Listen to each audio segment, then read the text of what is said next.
Good morning, students. I am Rajan Chipa from Pragya academy Gangapur city. कैसे हैं आप? अच्छे हैं। चलिए आज हम पढ़ते हैं वाष्प पहला अनुषंग गुणधर्म, जिसका नाम है वाष्प दाब में आपेक्षिक अवनमन। क्या नाम है भाई? वाष्प दाब में आपेक्षिक अवनमन। क्लियर? तो हम बात करें यहाँ वाष्प दाब में आपेक्षिक अवनमन की, तो सबसे पहले हम बात करेंगे वाष्प दाब अवनमन। तो वाष्प दाब अवनमन का मतलब क्या होता है वो देखिए। क्लियर है? वाष्प दाब अवनमन की बात करेंगे, ये क्या होता है और क्यों होता है। उसके बाद बात करेंगे वाष्प दाब में आपेक्षिक अवनमन। तो यहाँ पर मान लिया कि कोई वाष्पशील विलायक है। क्या है भाई? कोई वाष्पशील विलायक है और इस वाष्पशील विलायक में कोई अवाष्पशील विलेय मिला रहे हैं।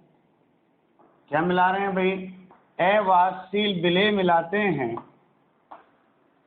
तो यहाँ क्या कहता है ये? तो ये विलयन बना, तो विलयन प्राप्त होता है। क्लियर?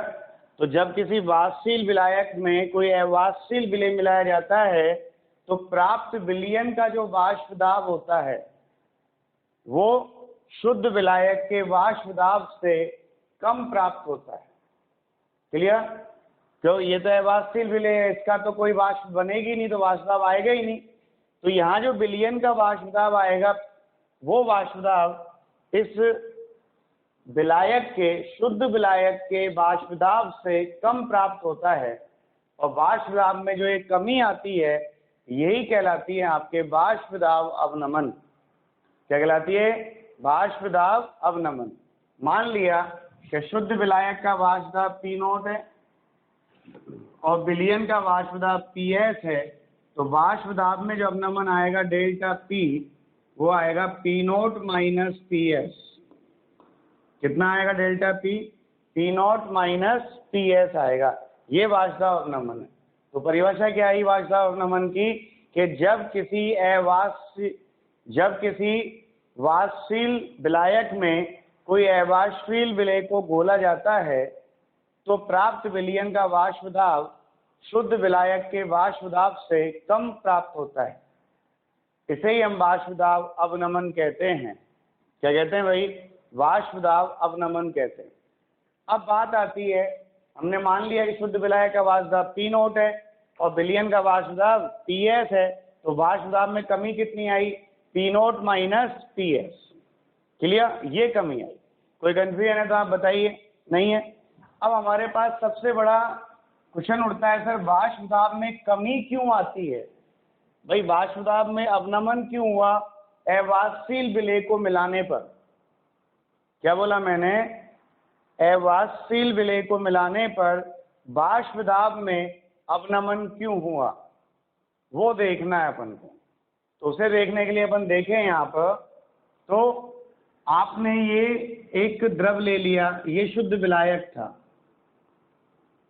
इसमें आपने शुद्ध विलायक लिया और जब ये शुद्ध विलायक था, क्या था भाई? शुद्ध विलायक था। तो इस शुद्ध विलायक के समय पर यहाँ जो सतह पर थे वो विलायक के ही कण थे केवल, और किसी के कण थे ही नहीं, सारे कण विलायक के थे। तो ये सारे कण वाष्पित हो रहे थे सतह वाले। क्लियर है? तो यहाँ वाष्पन थोड़ा फास्ट था, तो यहाँ वाष्प की मात्रा ज्यादा होने के कारण वाष्प दाब ज्यादा आ रहा था। लेकिन जैसे ही मैंने इसमें अवाष्पशील विलेय भी मिला दिया, शुद्ध विलायक प्लस हमने क्या कर दिया? अवाष्पशील विलेय मिला दिया। मतलब जैसे इसमें नमक मिला दिया या चीनी मिला दी या यूरिया मिला दिया या कोई भी ठोस मिला दिया जो अवाष्पशील है वो पदार्थ मिला दिया, तो जैसे ही वो पदार्थ मिलाएंगे वो घुलेगा और घुलकर फिर उस पदार्थ के कण इस सतह पर पहुंच जाएंगे। क्लियर है? और जब पदार्थ के कण इस सतह पर पहुंच जाएंगे तो यहाँ इस सतह पर जो विलायक के कणों की संख्या है, क्या कहा मैंने? विलायक के कणों की संख्या है वो पहले शुद्ध विलायक की तुलना में कम हो गई ना भाई, और कम हो गई तो बाष्पन कम होगा, और बाष्पन कम होगा तो वाष्प दाब भी क्या आएगा, कम आएगा। क्या कहा मैंने, कम हो गई तो बाष्पन कम होगा तो वाष्प दाब भी क्या आएगा, कम आएगा। क्लियर, तो वाष्प दाब में ये कमी आएगी। तो हम क्या कहेंगे कि जब हमने इसमें अवाष्पशील विलेय मिलाते हैं तो अवाष्पशील विलेय मिलाने पर ये अवाष्पशील विलेय के कण उस विलयन की सतह पर आ जाते हैं कुछ कण। तो यहाँ पर जो शुद्ध विलायक के कण थे, जो वाष्पशील विलायक के कण थे, उसकी संख्या में कमी आ गई सतह पर, और जब सतह पर उसकी संख्या में कमी आएगी तो वाष्पन की दर में भी कमी आएगी, और वाष्पन की दर में कमी आएगी तो वाष्प दाब में भी क्या आएगी, कमी आएगी। क्या आएगी भाई, वाष्प दाब में भी कमी आएगी। तो उसे कहते हैं वाष्प दाब अवनमन। ये कारण है वाष्प दाब अवनमन का। क्लियर, कोई प्रॉब्लम? क्या बोला मैंने बोला कि जब किसी वाष्पशील विलायक में कोई अवाष्पशील विलेय मिलाते हैं तो अवाष्पशील विलेय के कण सतह पर आ जाते हैं, जिसके कारण सतह पर शुद्ध विलायक के कणों की संख्या, मतलब वाष्पशील विलायक के कणों की संख्या कम हो जाती है, जिससे उसके वाष्पन की दर कम हो जाती है, और वाष्पन की दर कम होने पर वाष्प दाब में भी क्या आती है, कमी आती है। क्लियर है? और जब वाष्प दाब में कमी आएगी तो उसे ही हम कहते हैं वाष्प दाब अवनमन। क्या कहते हैं उसे? वाष्प दाब अवनमन। Any confusion? तो ये कहलाता है वाष्प दाब अवनमन। अब हम पढ़ते हैं वाष्प दाब में आपेक्षिक अवनमन। क्लियर है? तो पहले आप देखिए वाष्प दाब अवनमन आया कि नहीं आया। क्या परिभाषा थी? परिभाषा सिंपल सी थी कि जब किसी वाष्पशील विलायक में या द्रव में कोई अवाष्पशील विलेय मिलाया जाता है तो प्राप्त विलयन का वाष्प दाब शुद्ध विलायक के वाष्प दाब से कम प्राप्त होता है। इसे ही हम क्या कहते हैं, वाष्प दाब अवनमन कहते हैं। क्लियर है?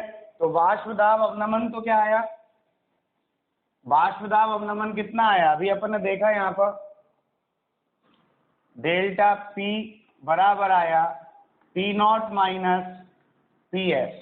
P नॉट शुद्ध विलायक का वाष्प दाब है और PS विलयन का वाष्प दाब है। क्लियर? अब हम बात करें वाष्प दाब में आपेक्षिक अवनमन। तो आपेक्षिक अवनमन क्या होता है, वाष्प दाब अवनमन और शुद्ध विलायक के वाष्प दाब के अनुपात को ही वाष्प दाब में आपेक्षिक अवनमन कहते हैं। क्या बोला मैंने? वाष्प दाब में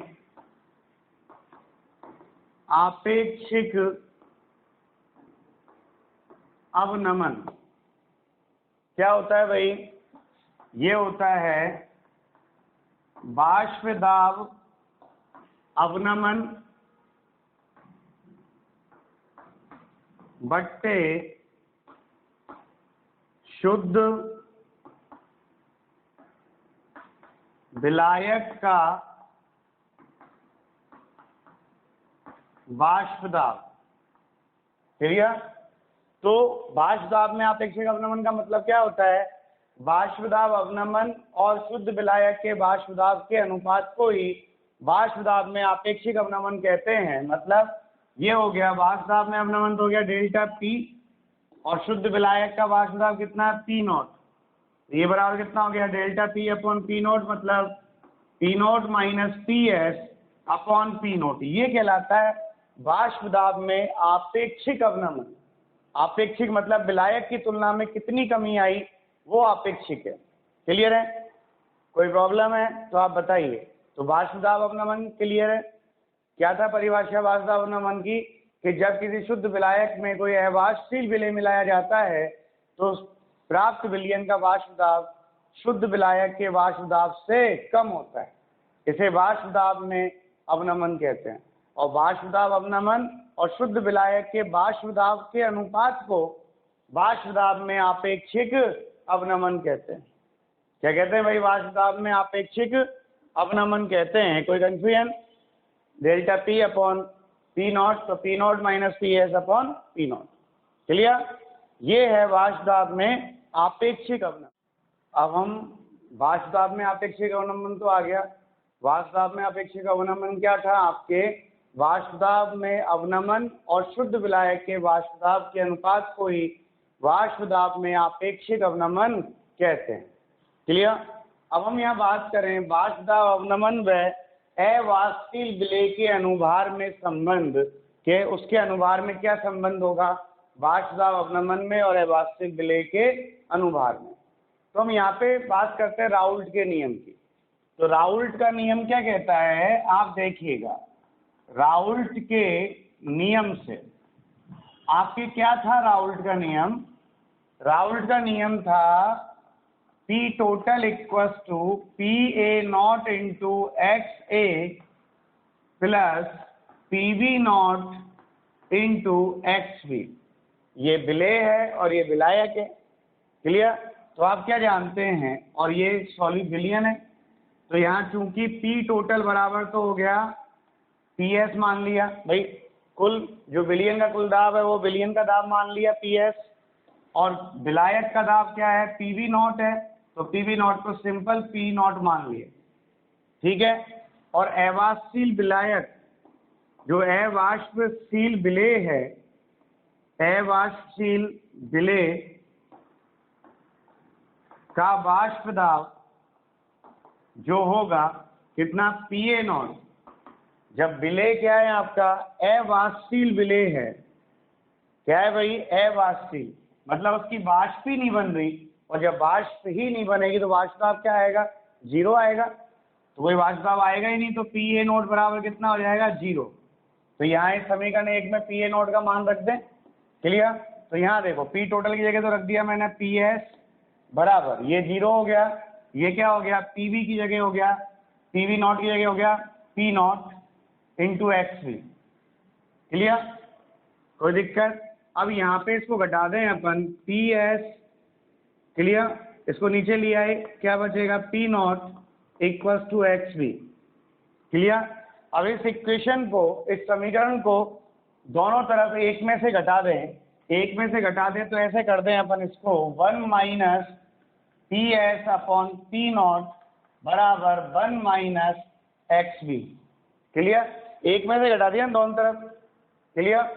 एक में घटाया तो यहाँ P नोट कॉमन ले लिया, तो यहाँ P naught minus PS upon P naught आ जाएगा। क्लियर? और 1 माइनस XV का मान कितना होता है? XA होता है। कितना होता है 1 माइनस XV का मान? XA होता है। क्लियर? तो यहाँ पर P नोट माइनस PS वाष्प दाब में अवनमन हो गया, तो ये हो गया delta P upon P note, और XA का मान कितना होगा? NA upon NA plus NB। यही होता है ना भाई, एक मोल अंश। क्लियर? अब यहाँ पे अपन जानते हैं कि विलयन अत्यधिक तनु है, तो अपन की बात करें तनु विलयनों के लिए, तनु विलयनों के लिए NA is very very less than to NB। अतः जब ये NA बहुत छोटा है तो NA प्लस NB जो होगा वो लगभग इक्वल किसके होगा? NB के। किसके इक्वल होगा भाई? NB के। तो delta P upon P naught equal to क्या हो गया? NA अपॉन NB हो गया। क्लियर? तो डेल्टा P देख लेते हैं, मतलब दिख रहा है नहीं दिख रहा? डेल्टा P दिख रहा है, तो डेल्टा P निकालना है, वाष्प दाब में अवनमन हो गया, तो डेल्टा P बराबर हो गया P not into NA upon NB, NA upon NB। आप चाहें तो NA अपॉन NB का मान रख दीजिए, तो डेल्टा P बराबर कितना आएगा? P नॉट, NA का मान है WA अपॉन MA, और NB का मान है WB अपॉन MB। क्लियर? ये आ गया आपके वाष्प दाब अवनमन और अवाष्पशील विलेय का अनुभार है MA में संबंध। क्लियर है? ये समीकरण जो है वो न्यूमेरिकलों में काम आएगी इसके क्वेश्चंस को सॉल्व करने में। क्लियर है? तो यहाँ पे अपन बात कर लें कि यहाँ P नोट तो क्या था? यहाँ P नोट जो है वो शुद्ध विलायक का वाष्प दाब है। क्लियर? WA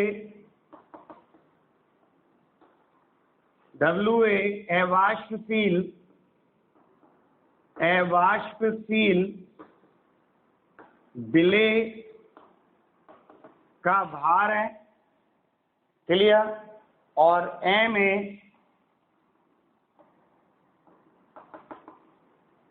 अवाष्पशील विलेय का अनुभार कह लो इसको, या मोलर द्रव्यमान कह लीजिए, अनुभार है। ऐसे ही MB क्या है? MB जो है वो विलायक का भार है, और WB जो है वो विलायक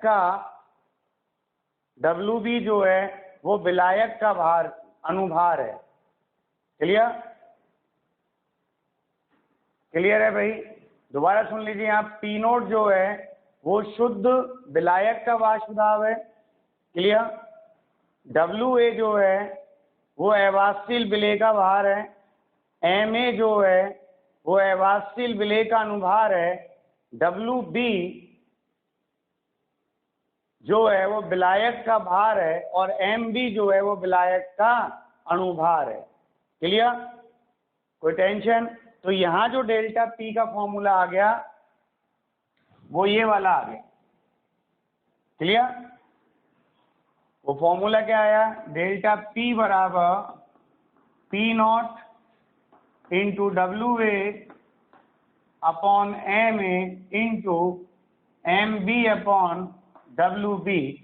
ये हो गया अवाष्पशील विलेय के अनुभार और वाष्प दाब अवनमन में संबंध। ये अवाष्पशील विलेय का अनुभार रहा और ये वाष्प दाब अवनमन रहा, इन दोनों में संबंध आ गया। क्लियर है? ये पहला अनुसंख्यक गुणधर्म का जो सूत्र आया वो ये काम आएगा। इसको अपन ने समीकरण नंबर 2 दे दिया था। क्लियर? चलिए, क्लियर है? वाष्प दाब अवनमन और अवाष्पशील विलेय के अनुभार में संबंध आ गया आपके। अब एक क्वेश्चन देखते हैं उस टॉपिक पर, उस फॉर्मूले पर। क्या क्वेश्चन है आपके? ये कह रहा है कि किसी ताप पर शुद्ध बेंजीन का वाष्प दाब 0.850 बार है, तो 0.5 ग्राम अवाष्पशील वैद्युत अपघट्य को 39 ग्राम बेंजीन में घोला गया है, तो प्राप्त विलयन का वाष्प दाब इतना है, 0.845 बार है। तो ठोस का मोलर द्रव्यमान ज्ञात करो। तो आपको क्या कह रहा है? किसी ताप पर शुद्ध बेंजीन का वाष्प दाब P0 दे रखा है आपको, कितना? 0.850 बार है। क्लियर? फिर अब बोल रहा है कि 0.5 ग्राम अवाष्पशील वैद्युत अनअपघट्य ठोस, तो WA दे रखा है आपको 0.5 ग्राम अवाष्पशील वैद्युत अनअपघट्य ठोस को 39 ग्राम बेंजीन में घोला गया, तो WB विलायक का भार कितना दे रखा है? 39 ग्राम में घोला गया, तो प्राप्त विलयन का वाष्प दाब PS दे दिया आपको, कितना? 0.845 बार है। क्लियर? तो ठोस का मोलर द्रव्यमान क्या होगा? MA पूछा है। क्लियर? WB क्या है? बेंजीन है ना भाई, तो बेंजीन का अनुभार कितना होता है? बेंजीन होता है C6H6, 12 छिक्की 72 और 6 78, तो MB हो गया कितना? 78। क्लियर? अरे क्लियर है? अब यहाँ पर आप देखिए फॉर्मूला क्या था? P0 minus PS is equal to P0, मतलब डेल्टा P था ना ये, P0 into WA upon MA into MB upon WB। Clear है? ये फॉर्मूला था। P0 माइनस PS, P0 कितना था? 0.850 माइनस PS कितना था? 0.845 बराबर P0 की वैल्यू कितनी है? 0.850 इंटू WA का मान रखिए आप, कितना है WA? 0.5 अपॉन MA ज्ञात करना है। क्लियर? इंटू एम बी कितना 78 बट्टे WB कितना है 39। चलिए आप यहाँ देखिए ये कितना बचेगा, 5 गया तो 5 बचा, 0.005 बच गया बराबर 0.850 हो गया। क्लियर, इसको काट दिया 39 से 2 बार और 2 को गुना किया तो ये 0.5 को 2 से गुना करेंगे तो 1 हो जाएगा। तो यहाँ पे क्या आ गया, बट्टे एम ए आ गया डायरेक्ट ही। क्लियर ना भाई, ये तो 0.5 को 2 से गुना करा तो 1 हो गया, 1 बट्टे एम ए मतलब एम ए आ गया। तो यहाँ एम ए बराबर कितना होगा, एम ए बराबर होगा 0.850 बट्टे 0.005। क्लियर, पॉइंट से पॉइंट हटाया, 5 से कितनी बार जाएगा ये, 5 से गया 17 पंजे 85 और 1 0 170। अनुभार है तो अनुभार की इकाई क्या होती है, ग्राम प्रति मोल। क्या होती है इकाई, ग्राम प्रति मोल, क्योंकि इस अनुभार को अपन मोलर द्रव्यमान भी कहते हैं, 1 मोल का द्रव्यमान, तो ये हो गया ग्राम प्रति मोल। कोई कंफ्यूजन है क्या बेटा? तो ये क्वेश्चन ऐसे होगा। तो आप यहाँ देख लो, आपको एक तो पी नोट दे रखा है, शुद्ध विलायक का वाष्प पदार्थ, एक अवाष्पशील विलेय का भार दे दिया 0.5 ग्राम, और फिर वैद्युत अनअपघट्य ठोस का भार दे दिया 39 ग्राम। क्लियर, सॉरी बेंजीन का भार दे दिया 39 ग्राम, फिर विलयन का वाष्प दाब दे दिया 0.845 बार दे दिया। फिर यहाँ पे आपको एम ए पूछा है तो बस ये फॉर्मूला होता है, वैल्यू पुट करिए आंसर आएगा। कुछ नहीं है इस चैप्टर के क्वेश्चंस में, कितना ही बड़ा क्वेश्चन आ जाए फॉर्मूले में वैल्यू पुट करनी है, आंसर डायरेक्ट आएगा। कोई कंफ्यूजन आया कि नहीं आया ये? चलिए